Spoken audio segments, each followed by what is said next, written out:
buhay na jeep.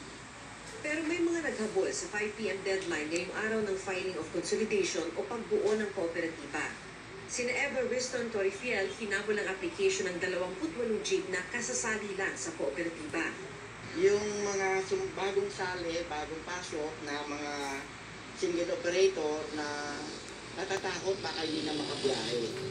Kaya nagkukutang sa pagbabayad ng mga modernong jeep na abot sa 2.8 million pesos isa. Araw.